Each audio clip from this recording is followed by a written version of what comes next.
Hey guys, what's up? I got a lot of requests for this video after I told you guys that I went Black Friday shopping on bookoutlet.com. I ordered 29 books from that website over Black Friday. I have never done a book unboxing slash haul video before. I looked up a few examples on YouTube and I didn't really like them because it's like everybody thought that they had to like scream at the camera. Not throwing shade or anything, but I'm not a fan of those types of videos where the people are like in a super echoey room and they like yell. I mean, I can do that if you want. What's up guys? So I'm here to show you all the books that I got on Black Friday. Yeah, that's not really my style. In fact, I think I actually might have pissed off my neighbors just now. But anyway, so I'm just gonna get right to it. I'm gonna do the best I can. Oh my god, this thing is heavy!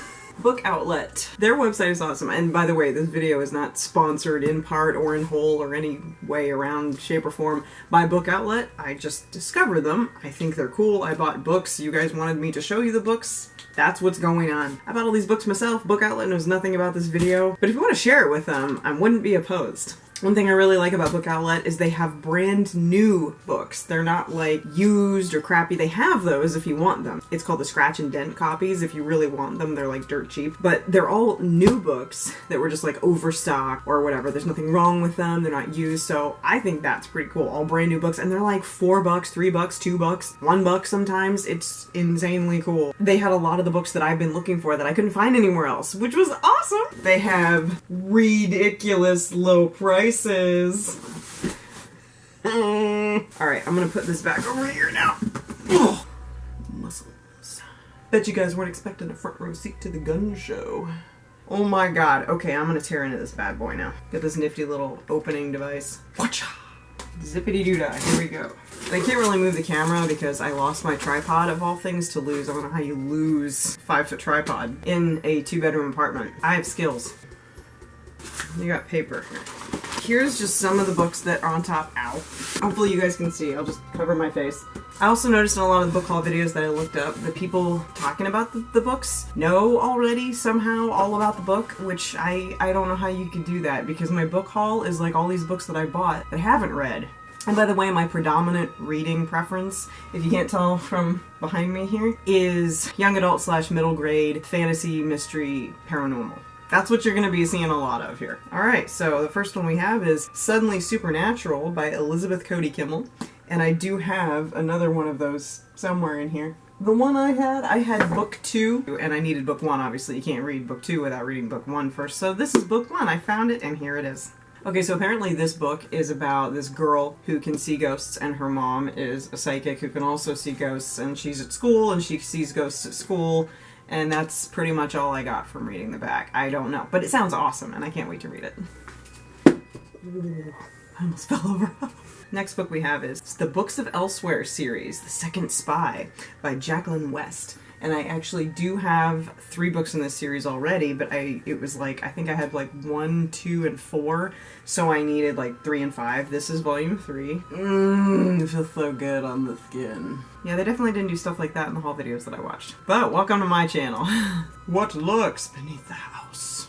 I don't know what this series is about, but I'm looking forward to finding out. Sorry for not summarizing this one, but like I said, I don't know what they're about, and I don't feel like pulling out the first one back there to find out what it's about, and I also don't want to ruin it for myself, because sometimes I just like to be surprised. So the 5th one should be in here somewhere too, because I know I ordered that. And then we have Anyone But Ivy Pocket, Book 1 by Caleb Crisp. I just love that name, Crisp. Poor Ivy Pocket is an orphan 12-year-old maid of no importance who causes mayhem and mischief wherever she goes. I love that these books are brand new. I'm used to getting my books like all beat up from the library or, you know, used bookstores or whatever, but I'm not used to like really cheap brand new books. This is so cool. Okay, so we have the Nancy Drew Message in the Hollow Oak book. I've been collecting the series, so this is number 12. I have like 6 or 7 of them already, so yay! Can't go wrong with a classic. Next we have Shiverton Hall by Emerald Fennell. This just looks neat. Just look at the cover of this. How could you not want to buy this? I have no idea what this is about. This whole title and cover is just what drew me in, you know, on the website. I was like, I have to have that book. Shiverton Hall is a school with a sinister reputation. As its newest pupil, Arthur Bannister is about to find out, but the spine-chilling tales, evil spirits, and unearthly noises are the least of Arthur's worries. It's his friends he needs to watch out for. Okay, so this looks really cool. I kind of want to read it right now. Alright, next we have The Last Apprentice, Revenge of the Witch. This is book 1. As you can see right here, I have books 2 and 3. I was missing book 1. But now I have it! So now I can officially start reading the series. That's the thing with going to the library and stuff, is you find all these books and they're really cool and they look good, but most of the time they don't have the first one in the series, so I just like buy the rest of them and I'm like, okay, I'll wait and get the first one later. So this is what a lot of this is, was getting the first one. So this is the first one. I don't know what it's about. This book will haunt you. It's an international bestseller. Don't read it after dark. Challenge accepted. You know what? I'm just gonna go ahead and shelve it right now. There you go. Go in there with your brothers. Oh, it's pretty and it's all complete. There you go. Next we have Walls Within Walls by Maureen Sherry. Okay, so after their father, a video game inventor, strikes it rich, the Smith Fork kids move from their cozy Brooklyn neighborhood to a swanky apartment on Manhattan's Fifth Avenue. One day, they discover an astonishing secret about the apartment. The original owner, a deceased multimillionaire, long ago turned the apartment into a giant puzzle containing mysterious book and hidden panels. That sounds amazing. So, allegedly, this puzzle is going to lead to the family fortune and stuff. I love stuff like this, like mind games, puzzles, work it out stuff. Not exactly mystery, like whodunit, but like you have to think and like use your mind. It's like a video game, essentially, in text. And I really like that. That's really cool. So I'm looking forward to reading that one. The title of this one is adorable. I think I bought it just because of the title. There wasn't much of a description about this one, if there was at all, but I bought it just because of the title. The Lost Treasure of Tuckernook. Emily Fairley. I suppose that's how you say that, Fairley. I'm sure it's Tuckernook, but either Tuckernook, it's freaking adorable no matter how you look at it. There isn't even a synopsis on the back. It just says, can Bud and Lori find the infamous Tutwiler treasure before it's lost forever? Fun little read. And then we have The Cabinet of Earths by Anne Nesbet. Is it obvious what kind of books that I like yet? I mean, you're getting the idea of the theme here. On their first day in Paris, Maya and her little brother James find themselves caught up in some very old magic. Houses with bronze, salamanders for door handles, statues that look too much like Maya's own worried face, a man wearing sunglasses to hide his radiant purple eyes. Nothing is what it seems. I'm sold. Oh, there's so many books. This is so fun. Oh my god. So I'm not surprised. Cats are doing stuff. Oh my god. Who do I need to beat?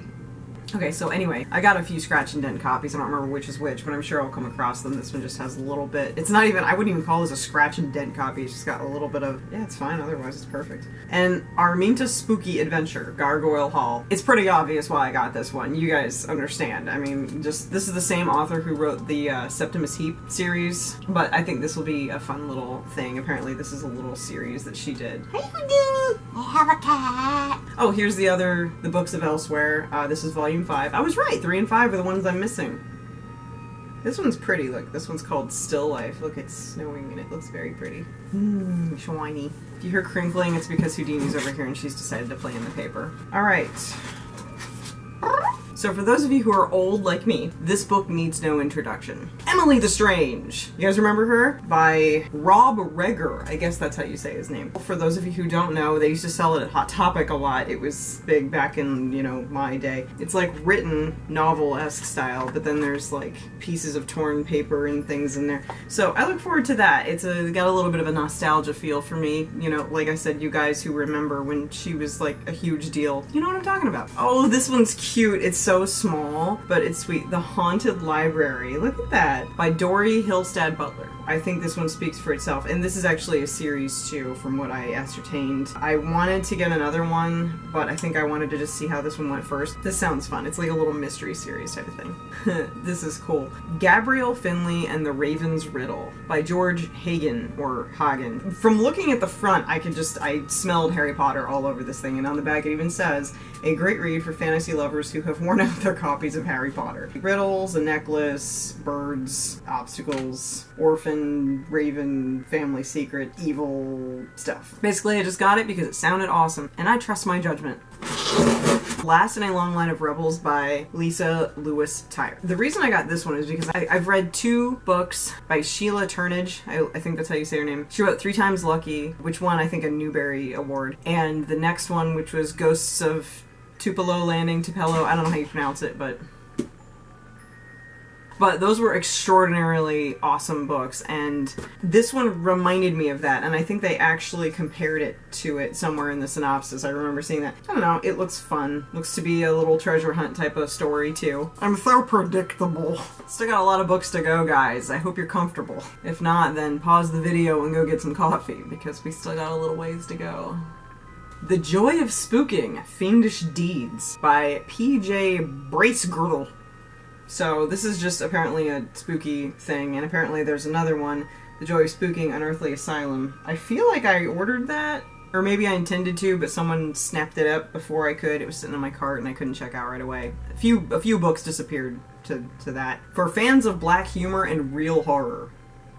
This one's gonna be a flashlight under the covers read too, I think. I saw these, I had to snap them up. I'm pretty sure you guys will understand. I think Mr. Poe will also agree here. We have The Misadventures of Edgar and Allan Poe, okay, by Gordon McAlpine. This is book 1. This one's called The Telltale Start. These are twins. They go on little mystery adventures. I'm pretty sure that's what we're dealing with here. And of course, I also had to get book 2, which is Once Upon a Midnight Eerie. And then of course I also had to get book 3, which is The Pet and the Pendulum. Come on. Spooky, Edgar Allan Poe, puns. Pull me a cup of that.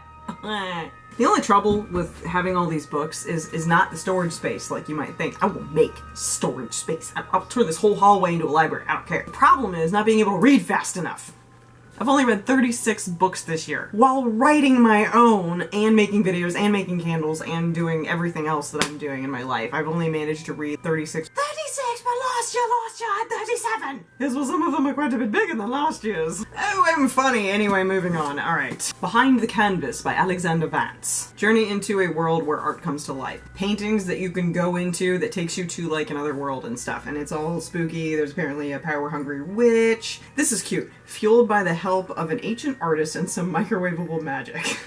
So I like stories about, like, other worlds, like magical worlds on top of this world and stuff. Which, not to give too much away, but that's sort of what the book I'm writing entails. And that's the most I've ever said about it. Ever. I've told, like, 2 people what it's about, other than Mike and my mom, and that's the most you guys are gonna get out of me for right now. That's kind of what my book is. It's sort of a fantasy, spooky world on top of this world thing. Oh god, I've said too much, moving on. Okay, so this is apparently another little mystery story. The Red Blazer Girls, The Secret Cellar by Michael D. Beale or Beale. I never know how to do those. The Red Blazer Girls is a series, and this one involves like a secret note or a secret message or whatever, and they're trying to get to the bottom of it and see what's going on, figure stuff out, and there's Christmas involved and stuff. I think it sounded cool, so I bought it.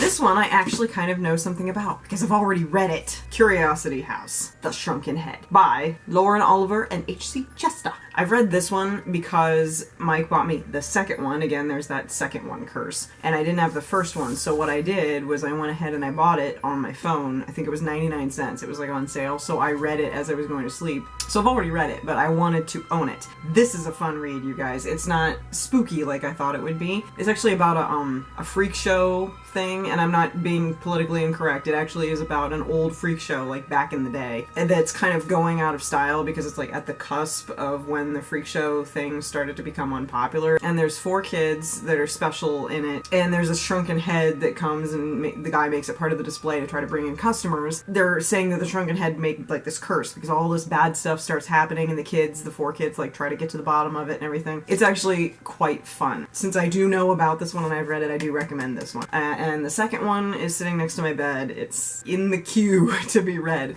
Escape from Mr. Limoncello's Library.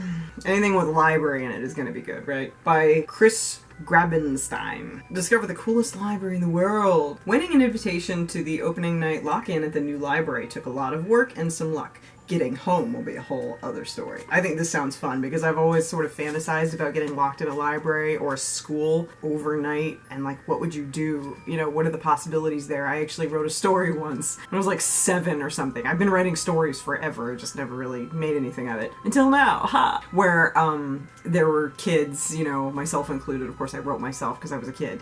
who got trapped in the school overnight. And one of my favorite books when I was a kid was called Help, I'm a Prisoner in the Library, where these kids got accidentally locked in this library overnight. And I don't know, I've always found that concept really romantic. You know, like places that you're not supposed to be after hours, but like would be really cool to be in after hours, you know what I mean? So I think I'm gonna enjoy this one a lot. Then we've got Wilma Tenderfoot, The Case of the Fatal Phantom by Emma Kennedy. See, a missing treasure, a rusty key, and an ancient curse guarded by a dangerous ghost. It all adds up to the perfect mystery for Wilma Tenderfoot and her trusty dog, Pickle. That must be Pickle. Can they find the treasure before the fatal phantom strikes? This appears to be a series as well. This is book 3, because I think it was the only one that was available, so I'm gonna have to put books 1 and 2 on my list. Next we have The Secret of Castle Cant by K.P. Bath. I think the title speaks for itself. I mean, who doesn't love a secret? Who doesn't love a castle? And who doesn't love a bath? So I'm all about this one, and it was not $4.99. I don't know why that's on there. They call it Scratch and Dent, but I mean, it's not like beat up or anything. They're actually all in remarkable condition. I'm very surprised. Pleasantly surprised. I got Edgar and Ellen, of course, Odyssey, Hot Air. I actually have 2 of these already. Yeah, they're right here. Oh, by Charles Ogden. If you've ever seen the series, you Canadians will probably know what I'm talking about because it's a Canadian series. I have number 2, Frostbites, and then I have one called Rare Beasts, and his eye moves. Yeah, I had those already. I found these at, like, flea markets, so that was kind of cool. So I saw this one, I had to get it, you know, the first one. So it's a fun little comic. And last but not least, we have I Text Dead People by Rose Cooper. I had to get this one because, in the same vein as some of these other things, like I told you, I have this one already, The Ungrateful Dead, which is the sequel to this one. So I started reading it and it didn't make any sense because they're referencing stuff that happened in the first book, which I hate. It's not the author's fault, it's my fault for reading them out of order. So I didn't know what was going on, so I stopped reading this one until I could get my hands on this one, and I couldn't find it anywhere because it's like old news apparently. Her name is Annabelle Craven. How cool is that? She finds a mysterious phone in the woods near a cemetery, and then someone is like texting her like crazy, and apparently it's like a ghost or something. So I look forward to actually getting up to speed and then, you know, continuing to read the next one and knowing what the heck is going on. So that is my bookoutlet.com unboxing and haul. If you watched all the way through it, thanks for sticking it out. You rock, and you actually like books as much as I do. Or maybe you just like me. I don't know. But either way, I approve. Any other videos you'd like to see, please let me know in the comments below. Be sure to check out my other videos, subscribe if you haven't already, and be sure to click the little bell down there so that, you know, you get notified when I upload a video, because YouTube is screwing us all over, but that's another subject for another video. And check out all the links in my description below. I have Christmas candles out right now. Alright guys, thank you for watching this extremely long video, and now you know what kind of books I like. I will accept books as Christmas presents. My P.O. Box information is in the description. Alright, thank you guys for watching. I will see you guys in my next video. Bye!